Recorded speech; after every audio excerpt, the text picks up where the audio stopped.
Gaurkoan AEK Euskaltegira hurbildu gara eta 12 minutuetan korrikaren prestaketen inguruan hitz egingo dugu eta horretarako Mai Sant eta Matxin Sarzabal bere dauzkagu gurekin kamera aurrean. Beraz, eseguzue, Irun prestal dago korrikaren hasiera izateko.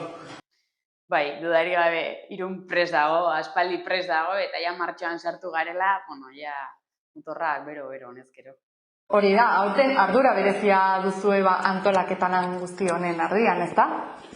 Bueno, noski, bestetan baino gehiago, protagonismo gehiago daukagulako lehenengo eguna delako, eta, bueno, responsabilidadea handiago ere bai, eta bueno, ekintza gehiago ere izan ditugu eta izango ditugu, orain martxo hasiera honetan, etengabekoak, orduan bai lan asko gehiago.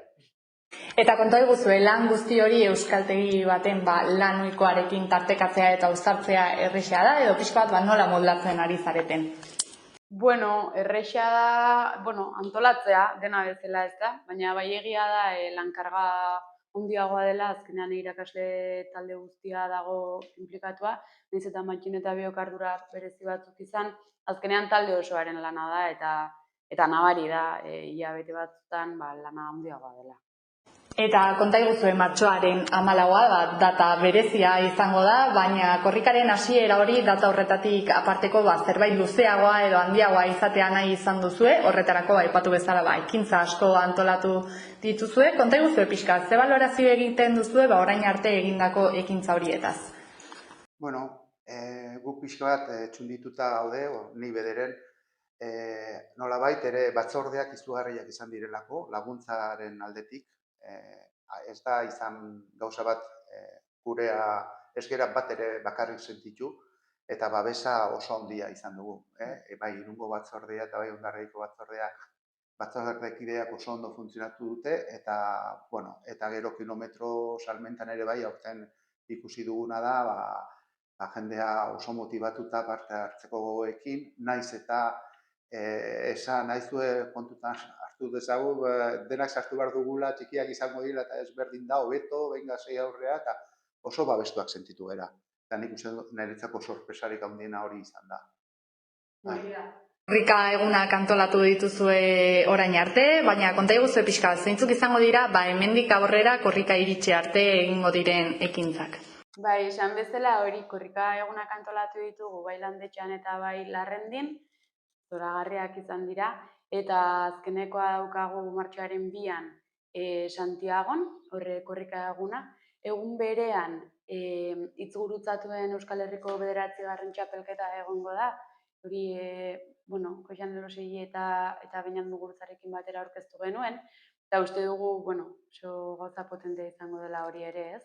Eta hortikan ja, guke martxoaren 14 salto. Gezurra, martxoaren 3an erromeria ibiltaria egongo da. Urdanibia plazatik atera eta Zabaltza plazaraino, eta gero bertan halako erromeriatxo bat egingo dugu Irungoen bat taldeekin batera. Hori da, ikusten dugu ekintzak ez zaizkizuela falta eta ekintzei begiratuta ikusten dugu ere pixkat publiko guztientzako ekintzak izan direla. Da, korrika pertsona guztientzat, era guztietako pertsonentzat eta adin guztietako pertsonentzako ekitaldia dela, ez da? Bai. Nolabait korrikak denak batzen gaitu, bai martxoaren 14an korrikan parte hartzea ere bai horrelako izango da, bai elkarteak, bai eskola txikiak edo lehen hezkuntzako eskolak, bai helduak, kirol taldeak, hau izugarria da, gazte edozein adinetako jendea ikusten dugu oso motibatuta eta oso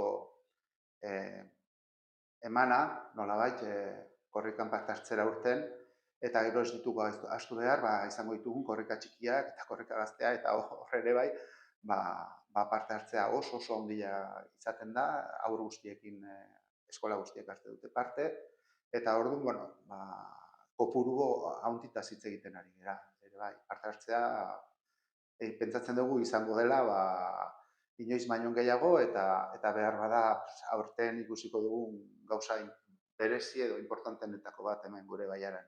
Horixe da, orain arte izan duzuen martxa ikusita, imaginatzen dugu korrikaren egunean bertan ere, Irunen ekintza ugari izango direla, ez? Ez dakit zerbait aurreratu dezakezuen egun horri begira.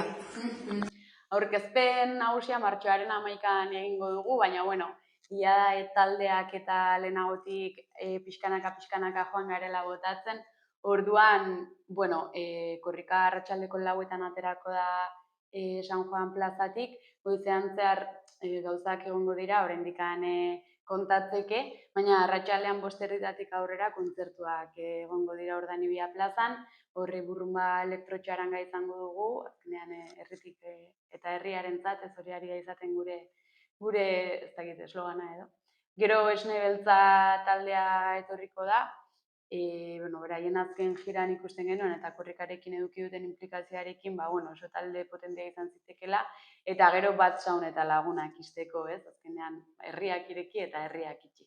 Horixe da, eta ikusten dugu, korrika nagusiaz gain, ez, korrika urte guztietan ere Irunen korrika txikia eta korrika gaztea bezalako ekitaldiak ere antolatzen direla. Horiek ere oso garrantzitsuak izango dira batez ere belaunaldi txikiak honetan inplikatzeko, ez da? Bai, kuriosoa da, orain baditugu laguntzaileak eta baditu, batzordekide pila ere bai.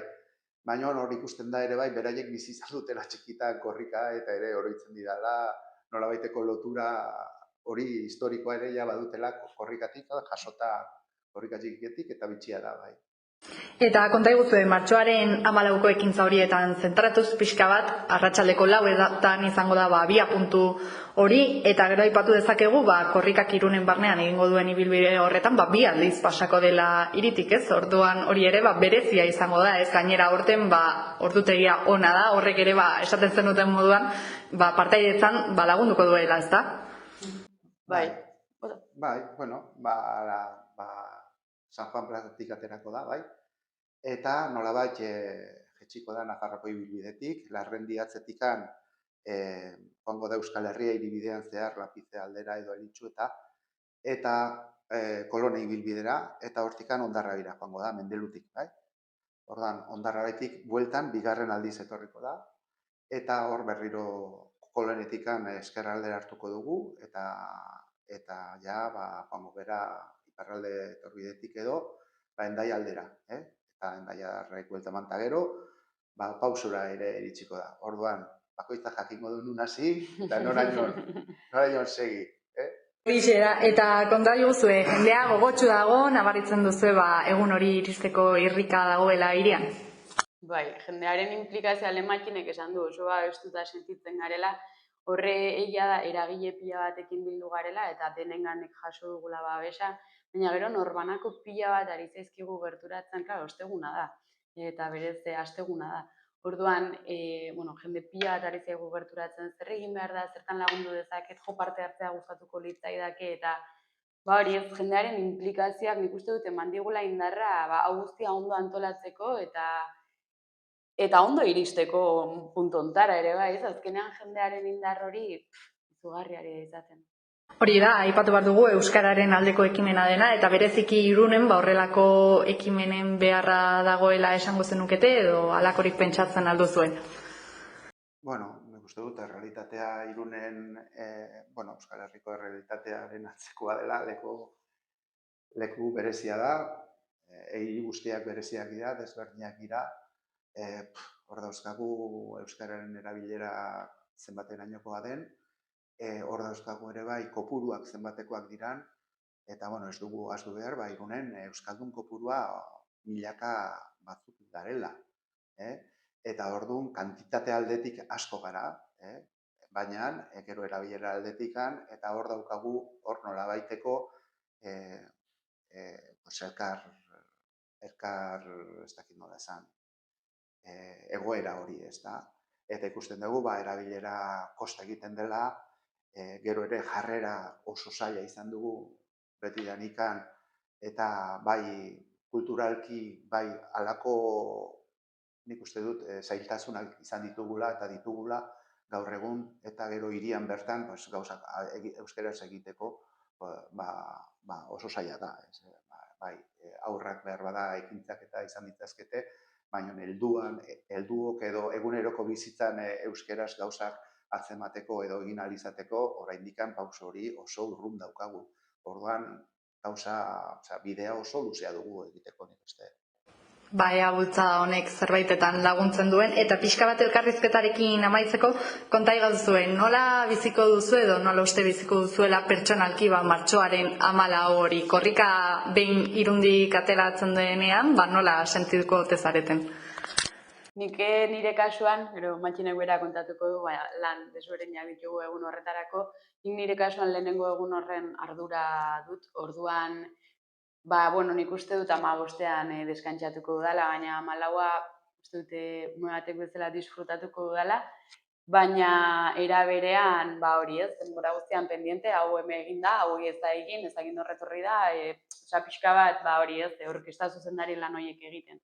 Baina era berean benetan uste dut emozionatuko naizela eta disfrutatuko dudala, bi gauzak uztartzeko gai izango naizela. Eta zure kasuan, Matin?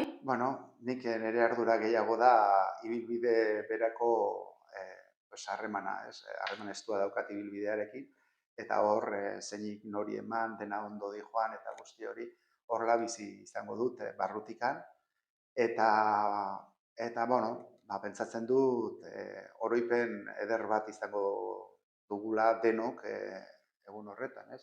Eta nik ere bai, baina, etxaferoa eguna izango da.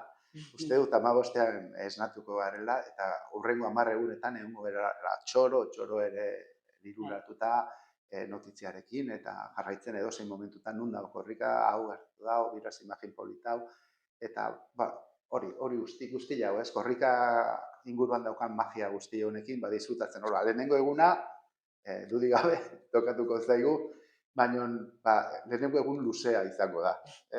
Baionaraino nik uste. Egun polita izatea eta orokorrean korrika polita izatea espero dugu hemendik, eta zuek ere, egindako lan guztiaren ostean, disfruta dezazuela, beraz, mila esker, eta hitz egingo dugu. Eta, espero.